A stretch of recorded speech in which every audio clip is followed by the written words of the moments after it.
Good evening and welcome back to the 2023 Mammoth Trail Fest. My name is Dylan Bowman, joined for the pre-race show for tomorrow's 26K by a great panel here. We've got our great Australian friend, Mael Backhausen, over on the end of the couch. Mael, good evening. Good evening, Dylan. Of course, we have MK Sullivan from Reno, Nevada, just up the road, who's going to be racing the 50K and who is an expert on all things sub-ultra distance. Welcome, MK. Hello, hello. And the local favorite, recent UTMB finisher, Mr. Rod Farvard. Rod, what's up? Hey, Dylan. Happy to be here. For all of our viewers, again, we are going to be previewing the 26K happening tomorrow. And, of course, you know we are broadcasting here on the Mountain Outpost YouTube channel. Make sure you smash that subscribe button because we're going to be broadcasting on this channel throughout race weekend. Our great producer, Matt Feldick, is laughing at me right now. But make sure you do it. It's really important, and we are going to have a lot of content coming at you fast and furious from now all the way through Sunday afternoon. With that being said, tomorrow's a big day. The Golden Trail World Series here on American soil for the second year in a row and for the second weekend in a row. Of course, last weekend they were in southern Colorado at the Pikes Peak Ascent. Now some of the best athletes in the world descending upon Mammoth Lakes, California, Rod's hometown, for what is sure to be one of the most competitive, most entertaining races of the season. With that being said, Rod, I wanted to tee you up first. Mammoth Lakes, you live here, you train here. It's a very special place, but it's kind of off the beaten track. It's an effort to get here. What makes this town so special, and how do you feel welcoming so many great athletes here for the race weekend? Yeah, I mean, first and foremost, about time. Like, this place has been really due for great international competition to come. I mean, you've trained here. MK comes up here to train. The trails are nuts. You're at altitude. You have insane single track with the most nutty Sierra Vistas that you could possibly imagine. And yeah, it's a perfect ground for competition. Like, the way that this town is set up is just a nice village for everyone to congregate around, and then amazing trails to just like get out to right from where you are. So it's really cool to see people coming in racing on the trails that we train on. Like, the one trail I train consistently on all the time for big mountain races like UTMB, the best athletes in the world are coming to run up and smash all my times on. So excited to see that. Are you referring to the Dragon's Back? I am referring to the Dragon's Back, yeah. So we'll talk more about that in a second. Yeah. It's just an incredible place with incredible people, and it took someone like Tim Tollefson to take the initiative to really do that. So we're excited to see it. And for only the second edition of the Mammoth Trail Fest, it's already on the Golden Trail World Series. So a big shout out to Tim and his multi-year vision, finally bringing it to life. You participated. So did MK last year. You're back to help on the media side. MK, of course, is going to be racing again. But in only its second edition, it's got almost 1,500 runners. And I think it's testament to just the special nature of this specific place. MK, anything you want to add about your experience both with Mammoth Trail Fest coming here to race last year, but also the training perspective, what makes the town special? Yeah, I mean, we come up to Mammoth all the time because it's at high altitude, but also the trails are really accessible and still runnable. So a lot of the places that you go to that are this high, like, the trails just aren't as nice, and there aren't as many. There are so many options here. It's awesome. And I don't live here, but I know one of the great reasons to live here is that you can also just go down the road to Bishop if you want to do something like faster, flatter, or even in the winter when it's snowy, some of those trails are still not covered. But I think in terms of the Trail Fest, like, Tim just did a wonderful job of turning this into a party last year. And so that's how it felt on, like, being here. And I think that's what it looked like from the outside as well, which is why so many people ended up coming here, why Golden Trail wants to be a part of it. Like, the culture that was here last year was just awesome. Mael, your first time here to Mammoth Lakes, California, our resident Australian on the panel here. First impressions? Well, I think, after being in the States a little bit this summer, having the opportunity and the pleasure of going to events like Broken Arrow and also the Rut, and then you come here to Mammoth and you're like, just overall, what is happening in the US and with some of the races is just so fun to be a part of. Like, I really wish they took a seasonal migration down to Australia and set up down there to do a few events. But it's really awesome. Like like you were saying, it really is a party. It really is a place for everyone to get together, have a good time, and these locations are set up in such a way that they've got this awesome trail access and awesome facilities. And again, like this race, which is also super exciting, is that it's a bit shorter, it's faster. The live stream's going to be super entertaining because of the distance of the race and the speed of it. So for people who are not here to be able to experience it, through the live stream, they'll be able to get a real good insight to the beauty of the race, like you were saying, Rob, hopefully some of the scenics, and just be able to experience the race through that live stream in a fast pace and a good atmosphere. So yeah, it's all of it is good. All of it's good stuff. Yeah. One of the things we were talking about earlier and that you guys recently experienced at UTMB is just the activation of the local village, which they do so well in UTMB and most of the European races. And that, I think, was part of Tim's vision to like bring the race into downtown Mammoth Lakes, California. From where we're sitting here at the lodge, we're mere steps from the finish line here, but they've done a great job of making this a core part of this weekend's activities. And of course, like we've all mentioned, the trails start right from the heart of downtown, and then you can access the great alpine terrain. You just mentioned the Dragon's Back, so let's start talking about the course here and what our viewers can expect who will tune into the live stream tomorrow. Looks like it's going to be sort of hot out of the gates, faster terrain to start before they reach the bottom of that big climb. Just kind of walk us through this course as somebody who knows it so intimately. Yeah, I actually did a run through of it a couple of days ago, just to see how it would go. The start of this race to the base of the first climb is going to be insanely fast.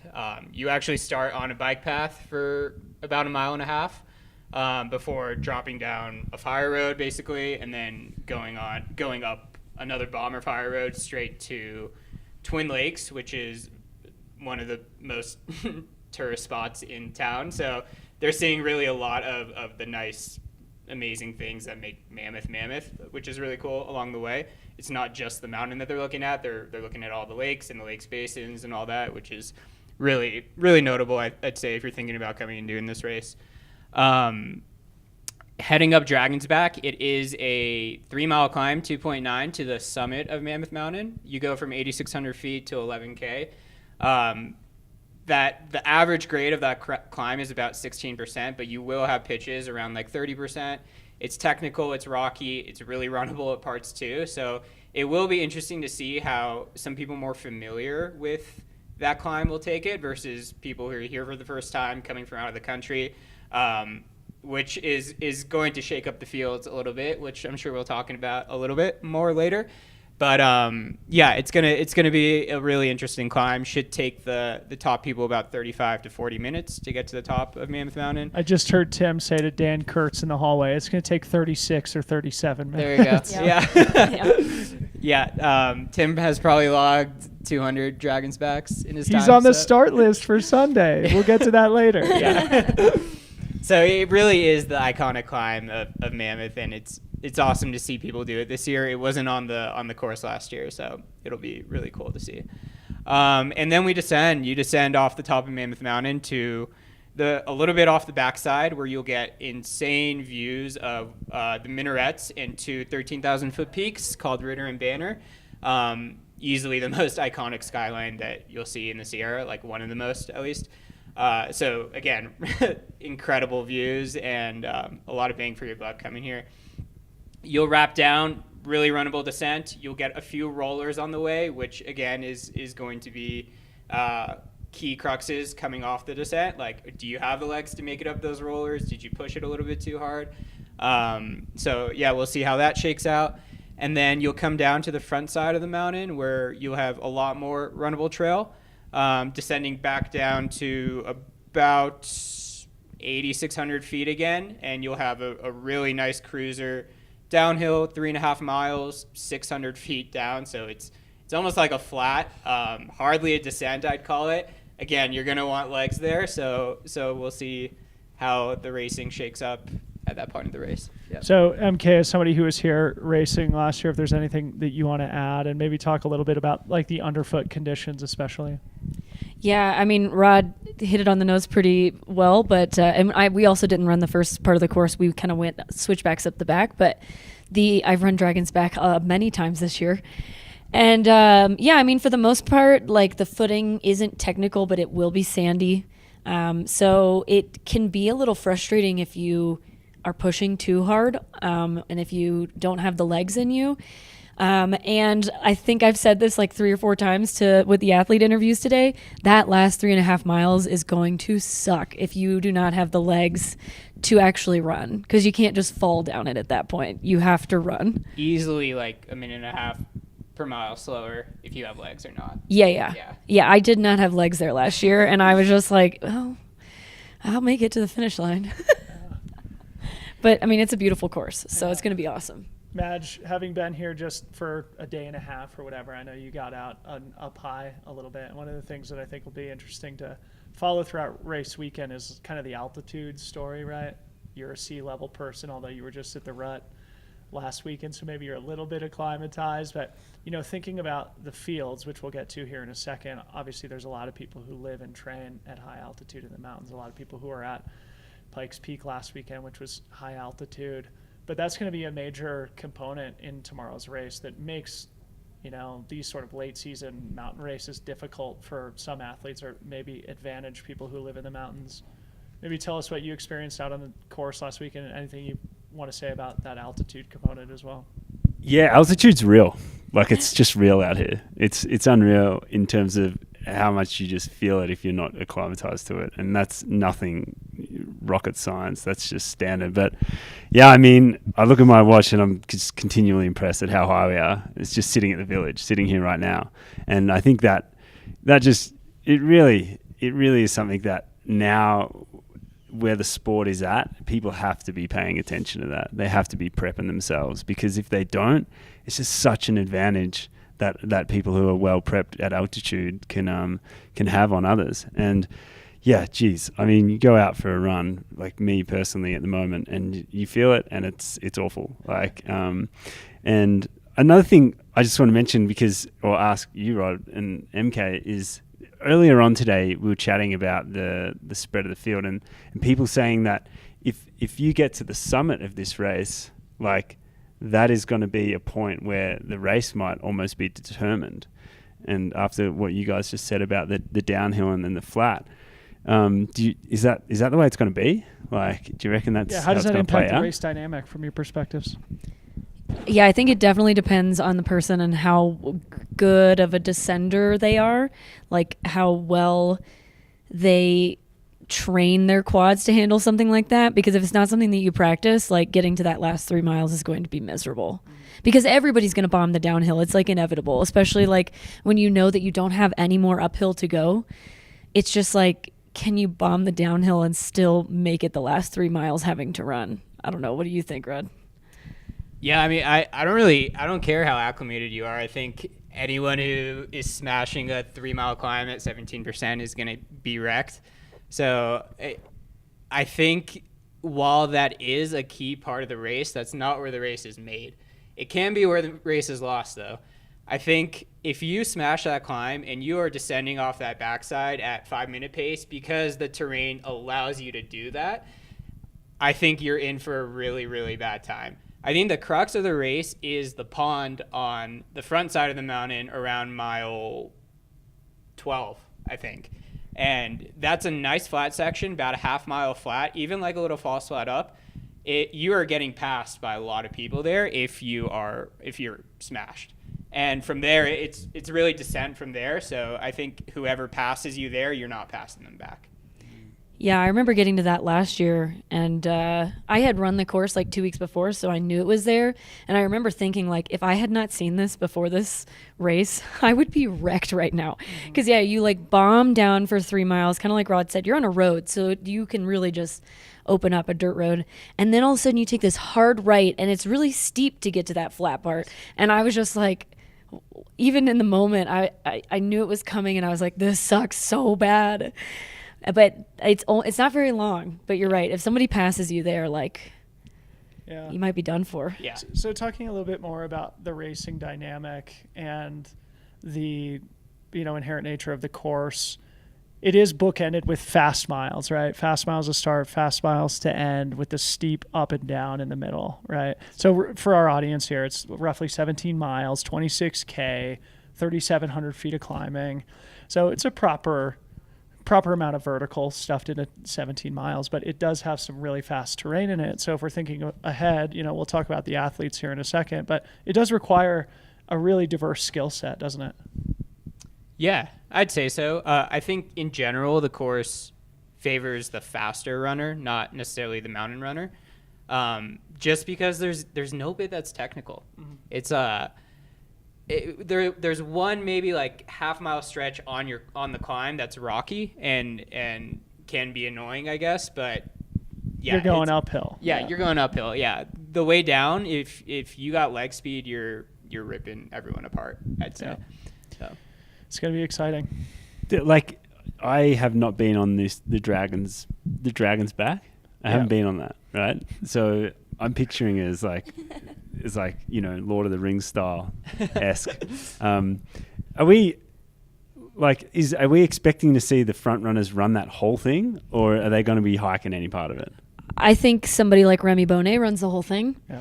I don't know that everybody does. There's so much of it that you can run, but there are, like Rod said, a couple of pitches that are steeper, and those pitches are also the sandiest portions. Especially right at the top. Yeah, and right we should at the have top. great visuals of the runners up there too, because it is, you're above tree line at that point. The lower half of the climb is wooded. Yeah. But up near the top, the runners will be able to see the runners up ahead of them and behind them, and we should have great visuals on the broadcast tomorrow too. Yeah, I think you can run most of it though, especially in a race situation where you're like, up here. Yep. It's important to note too, while we did mention the first 4 miles up to that climb is very fast and runnable and on a lot of road, it's still a climb. You're still climbing about 900 feet in those 4 miles. So I think, depending on how hot the pace is, you can be pretty close to redline by the time you hit Dragon's Back. And in that case, people are going to be hiking. Yeah. Yeah. So let's just touch on the weather real quick before we go into analyzing the fields. It looks like it's going to be a great day to rip. We were just commenting about how you can definitely start to feel that nip in the air here as autumn descends on the Eastern Sierra. I can pull up the forecast here, but if you guys want to say anything about, what to expect tomorrow and how it might impact the race. Last year the race was really hot, and we still ran pretty fast, and I think the low tonight is only 37, so it's not even going to get down to freezing. So it'll be cold in the morning, but it won't be so cold that like people are stiff, I think. And then it's just because it's sunny and it's kind of chilly, like it's just perfect racing weather. It's exactly what you want for a race situation if you're trying to run fast. Yeah, they'll probably be wearing long sleeves like they were up Pikes Peak, but I've got my iPhone weather here, and according to the Apple Corporation, we're looking at a high of 63 tomorrow, crystal clear, blue skies, a low of 34. So cold in the morning, but should be really nice sort of for the people at the back of the pack tomorrow. So that sounds super hot. High. That's Fahrenheit. We should Fahrenheit. Celsius. Good. that would be like We're 150. roasting on the Jesus. Be 125. Summer here. All right, let's start talking about the fields, and maybe let's start with the women. Obviously we are just coming off the Pikes Peak ascent last weekend, which was also part of the Golden Trail World Series, and notably absent is Sophia Lockley, but we do have second place runner and third place runner from last week's race here. That's Judith Weider from Switzerland and Anna Gibson, who is kind of a surprise breakout last weekend. So MK, maybe starting with those two, who are probably coming in as two of the favorites. What do you think is their skills, and how do they map towards this course? And maybe go a little bit deeper if you feel like it too. I mean, Judith Weider is like arguably one of the best sub-ultra athletes in the world, so she's definitely a favorite in the race. The other big strength that Judith has is that she's a phenomenal downhiller. She's very good at technical downhills, but I think she could rip this one too. Like, she's very fast. Anna Gibson, I mean, she was a finalist at the US 1500 this year. Like, she's very fast. She grew up in Jackson Hole, Wyoming. So she's lived most of her life at 7,000 feet. She trained in Seattle for a little bit, but that doesn't go away. Like, those adaptations don't leave you. And so her performance at Pikes Peak was phenomenal. Not surprising. I think that she is going to be one of like the greats in this sport from the US.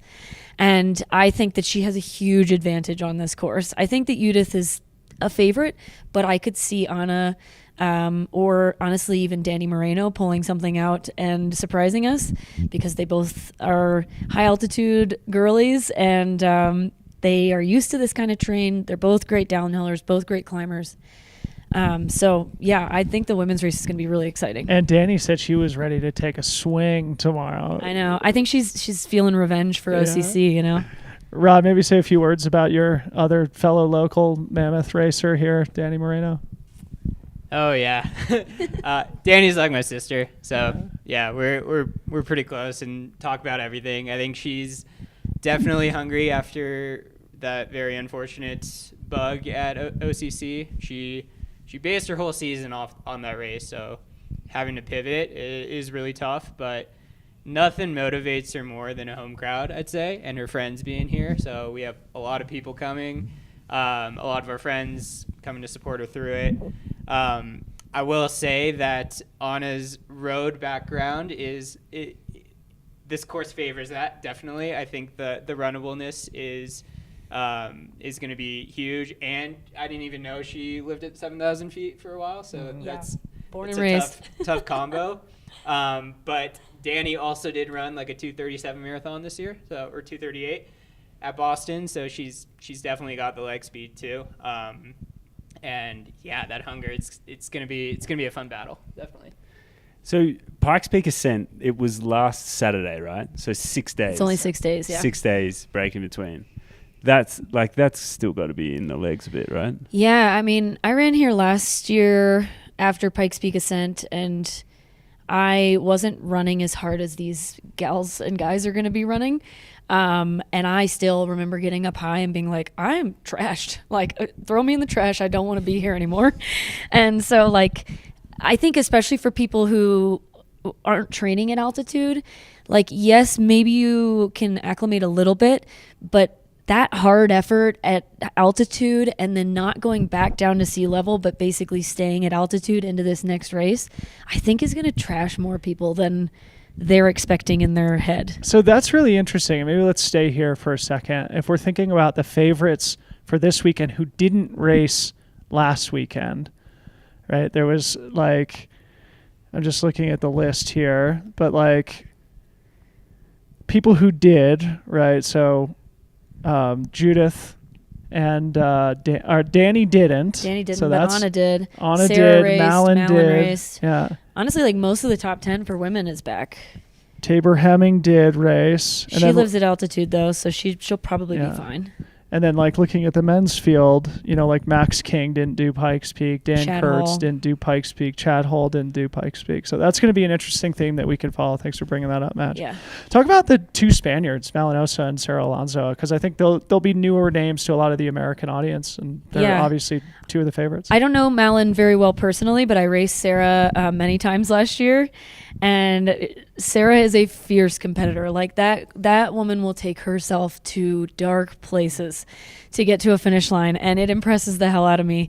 I remember like cupping her face after Pikes Peak Ascent and thinking like, is this woman alive? She like truly takes herself to the edge. She's so fun to compete against, and she's also very nice. And Malin is one of her friends, and they, I think, grew up playing soccer together is what I heard from Danny. And you know, Sarah was having this success, and so Malin was like, hell yeah, I'll jump in, I'll do it too. And obviously it's working out for both of them.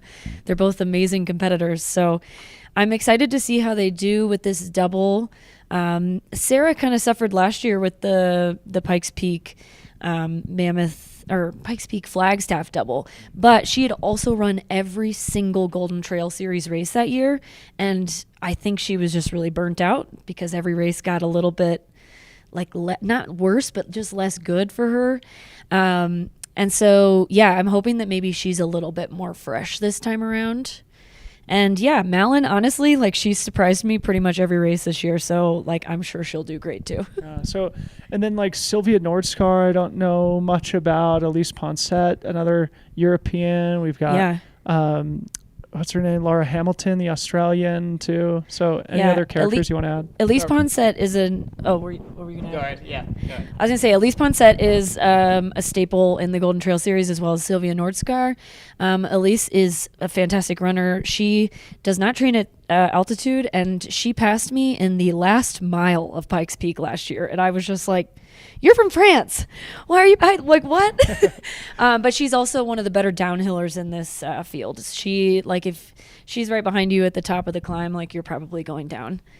Yeah. Sylvia Nordskar, also just a staple. She's pretty much like in the top 10 or around like close at every race that she runs in the Golden Trail series.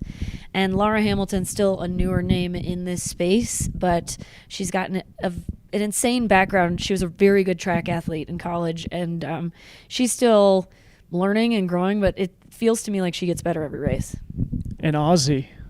Yeah. You gotta watch out for them. You gotta watch out for them. So a few notable scratches here, because I think this will be important just to touch on. Obviously, Sophia Lockley, we mentioned, is not going to be here. Kimber Maddox is not going to be here. Allie McLaughlin, Bailey Kowalczyk, Sam Lewis. So there was a few of the top women on the start list too. I mean, this time of the year, it's difficult to, maintain that health, motivation, enthusiasm, for the late summer races. So it will be super competitive, super deep, but we are going to be missing a few of those top-notch names. This is a question, and apologies, I really should have researched this before I got on the show. But what is up for grabs here for people who place well in terms of getting into the grand final of the Golden Trail Series? How does that work? Because there's opportunity there for people to go to Italy in the middle of October to the grand final of the Golden Trail Series if they do well here. Is that correct? Kind of. Do you want to cover it, or You could do this better than me. Okay. I know it's a point system. So that you have to run at least 2 races to get points for the final. You have to run 3 if you want support to get to the final. So they offer some amount of support based on your ranking. Either way, if you're in the top 30 by the end of the season, you get into the race for free. And so the races are the Mont Blanc Marathon, Zagama, Dolomites, they're right there in front of my face, Sierras and All, Pikes Peak, and Mammoth Trail Fest. And so you get assigned points based on your place in the race. And so like even when I did really bad at Sierras and All last year and was like 28th, I still got some amount of points. Like it was only 20 instead of like 200, but you get points for every race. So that's like the Hemmings today were talking about how they didn't have a great race at Sierras and All. They've run 3 races. They're trying to replace their Sierras and All points with a better third race. And so, they do a really good job of explaining the actual points on the website, but that's how you qualify for the final. So if you're in the top 30 at the end of the year, you're invited to go to the final. Brilliant. Okay. Which is going to be amazing. So basically, just to drive the point home, this is the final race of what we could call the regular season before the playoffs, more or less, to use a different sports analogy. Any other comments we want to make about the women's field before we move on to the men? I don't think so. Cool. Get out there and rip, ladies. Get out there and rip, ladies. Okay, the men. This is going to be crazy cool. So maybe just starting with you again, MK. Obviously we started with those who had raced Pikes Peak on the women's side. So let's do it for the men. Also, the top 3 men at Pikes Peak are coming here, and they probably come in as the 3 top favorites. So maybe walk us through those 3. Yeah, you've got Remy Bonnet, who just broke Matt Carpenter's 30-year-old record at Pikes Peak Ascent. Phenomenal race. I am actually very excited and hoping that he comes back and breaks 2 next year. That would be a lot of fun.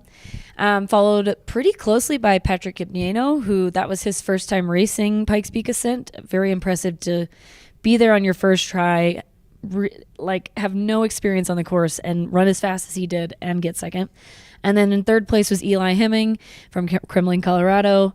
This is Eli's, I think, only his second time running the race. But I think that all 3 of them, I think, will probably still be in the top 3 unless someone really just surprises us. Or unless that Pikes Peak is still in their legs. Yes. Yeah. Yeah. I just, every time, especially like when it comes to Remy, every time in free trail this year when I've been like, nah, Remy's not really ready. Like he gets me every time. So maybe let's throw it to Madge here, because Yeah. you know Remy a little bit, don't you? Yeah, I had the pleasure of being with the Golden Trail series when it first came into the world back in 2018, and so I spent a season with traveling with Remy and the rest of the crew that was part of that, and we all traveled to South Africa together for the Otter, which was the grand final back in October then, and that was really good. Remy, it's so incredible seeing photos of Remy now, and I'm like, he's a little man. Like, he used to just be this boy, but he's like a grown up man now, and all that makes me think is like, he is a true thoroughbred now. Like, what a beast! Because he was always like, quite, like, in all honesty, like quite a fragile, like lean running machine, right? And now you can just tell he's matured a bit, and with that would be so much more experience in racing, as well as just the physical adaptations of just getting older. And I think, like back then in 2018, he ran and won Zagama, and that was a big thing because he'd been injured for ages before that. And to see him still racing now and still winning and doing even better than he did back then, it's kind of no surprise from the Swiss machine, like it's no surprise.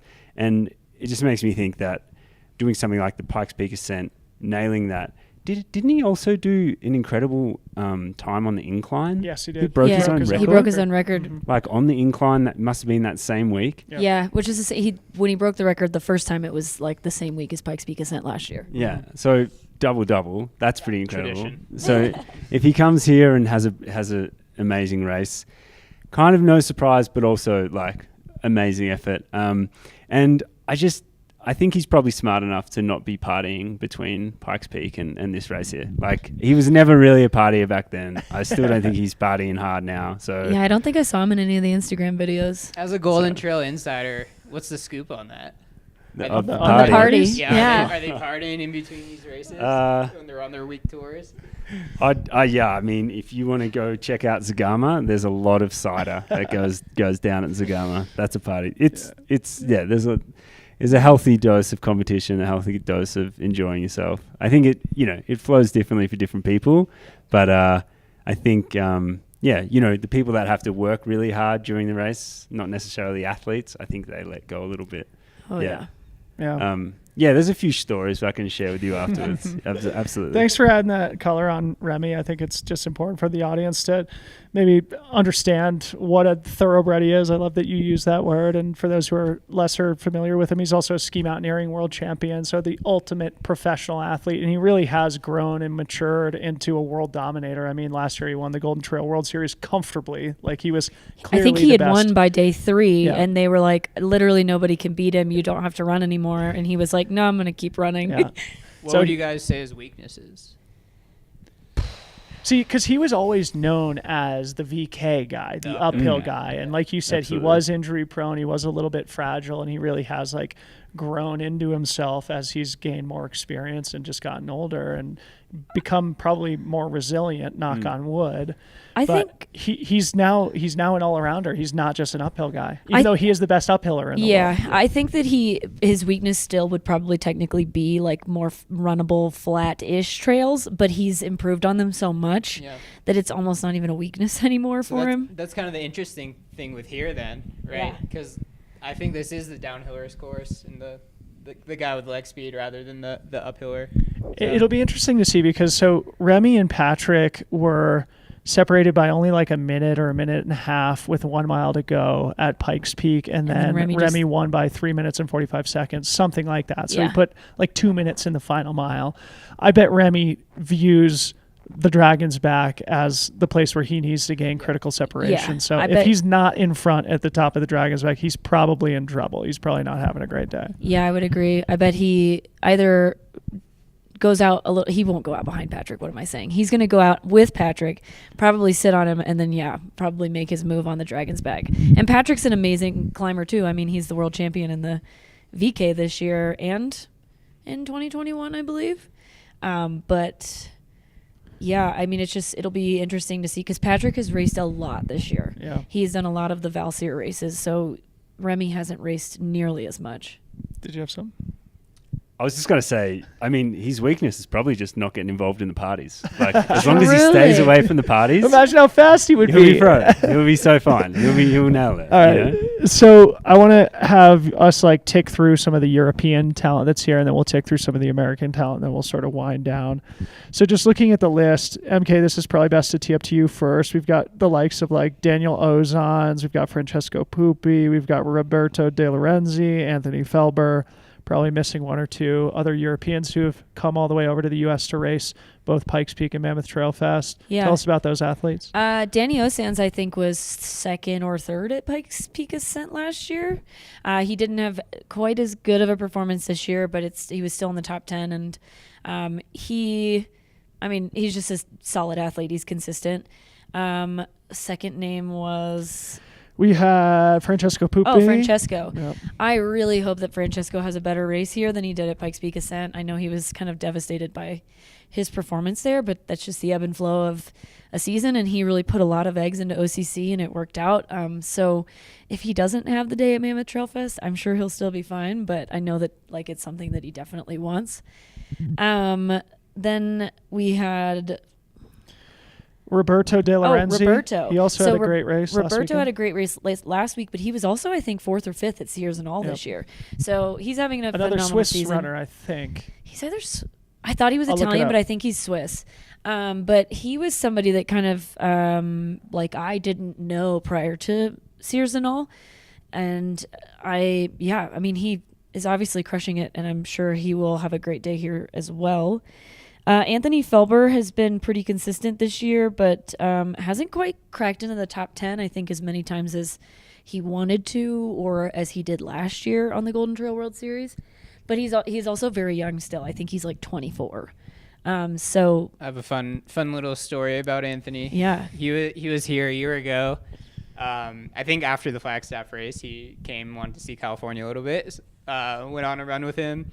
He asked where he should run all week, and I told him about the Dragon's Back, and I told him how it's a very hotly contested segment in town, and he goes and smashes the course record the next day. So he's ready for this race. He has experience here. He knows the trail.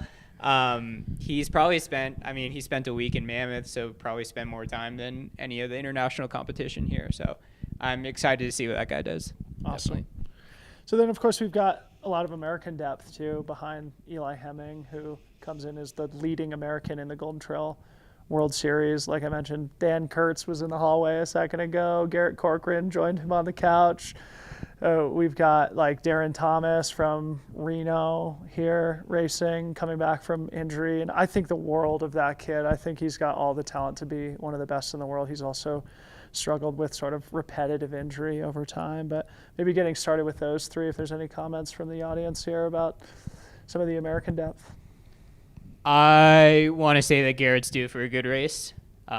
He had an amazing, we'll start with JFK last year, and then had some really great races early this season, including winning Breakneck and being on the world team. And yeah, I mean, I think he is incredibly consistent. He trains really consistently, and I think he just needs to put it together. And I know he loves Mammoth. I know he loves the Sierra, so this will be a great place to see him do it. So. Yeah, and he also knows the course like relatively well because he ran the 50K last year, and pieces of this course are similar to the 50K. Mm-hmm. So I think, if he can string it together, it'll be good. Yeah. Then we've got the grizzled veterans. We got the likes of Chris Vargo making his return to racing after 6 years. We got Max King, Andy Wacker, all very reliable, talented Americans. I think Max King is going to be like the dark horse in this race. Like I see Max King just like squeaking into maybe the top like he 6 did or a 24-hour adventure race like a week ago. When is he ever the dark horse? No, he's not really a dark horse. That's not even the right word. He's a dark horse, and then I know. That was right there. You can't count him out. Always. Like he just pulls some crazy stuff out, and you're just like, where did that? You've been running, yeah. You've been running 24-hour adventure races or row gaining all summer, and then he's like, I'll just hop into this 26K and show these kids how it's done. Yeah. I think it must be really exciting for those guys, anyone who is on home soil, to have competition come over and then, pull the best out of them. Really, it's got to be exciting for them to be here and being like, all right, this Totally. is rad. Like, how about Danny sleeping in her own bed and going to do battle on her home trails against some of the world's best? It's going to be great. And then, of course, maybe winding down with some of the young up-and-coming talent like Mika from the trail team, Noah Williams, who sat on the couch here with us, Sam Hendry from Utah, all representing sort of like the next generation. Yeah, Mika, I know, spends quite a bit of time here in Mammoth. I think he spent most of his summers here, his recent summers here while he was in college, and so he knows these trails pretty well, and he's very fast. I remember him talking, when I asked him about the 10K earlier, he was like, well, my races were never only over 30 minutes, and I was like, he's talking about a 10K, just so you guys know, never over 30 minutes. So he's very quick and also has the experience here. So I could see him having a better day even than he did at Pikes Peak. Yeah. He had a great one at Broken Arrow. He was third behind Eli Hemming and Chad Hall in the 23K. Yeah. Sort of coming out of nowhere as a 22 or 23-year-old. So yeah, no. I like that Noah Williams kid too. That was my He first was time great, meeting him yeah. earlier today, living in Leadville. Clearly really loves it. Had a great one, finishing top 10 at Pikes Peak last weekend. So I liked hearing lots to be excited about. his training. Was great. Yeah. And Sam Hendry too, he introduced himself to me at Broken Arrow last year, and I've been following him ever since. Also I think he's friends with Sophia Lockley. They skied together at Utah. Yeah, so it was a Nordic skier at the University of Utah who's now making his way into trail running. He's cleaned up on the Cirque series and stuff like that. So we've just listed off a million names, and any one of them could do great. Good luck with your free trail fantasy. Yeah, make sure you go put your fantasy in fantasy.freetrail.com. Any other sort of closing comments before we close down for the evening? Big shout out to all the volunteers that are going to be out there this weekend, legends. Yeah, Definitely. That's a huge one. It was a crazy winter, as I'm sure everyone's heard. So the trails are in pretty rough shape, and it's amazing to see the work that's been put on the mountain here. Yeah, I don't have much other than go out there, have fun, and hopefully if you're not here this weekend, we see you here next year. Heck yes. Feel free to message me if you need any cool drainages to go to or trails you want to check out while you're in the Eastern Sierra. There's a lot of amazing options. You shouldn't just stay in Mammoth if you made the whole way out here. So. Yeah, it is truly a paradise of trail running, and hopefully we articulated that appropriately here in our pre-race show. You will definitely be seeing that in the broadcasts over the next 3 days. Thank you to our panel for that great insight, and a big thank you to Matt and the team at Mountain Outpost for doing all the hard work behind the scenes. Also, make sure you tune in tomorrow morning. We're going to go live at 7 a.m. from right here in the studio. The race will start at 7:30. We're expecting the men to be at about 2 hours of racing time. The women maybe a little bit over 2:10, 2:15, something like that. So it will be a shorter live stream by trail running standards, at least this time of the year. So we hope you will tune in tomorrow starting at 7 a.m. Pacific time. For Mael Backhausen, MK Sullivan, Rod Farvard, I'm Debo. We'll see you tomorrow.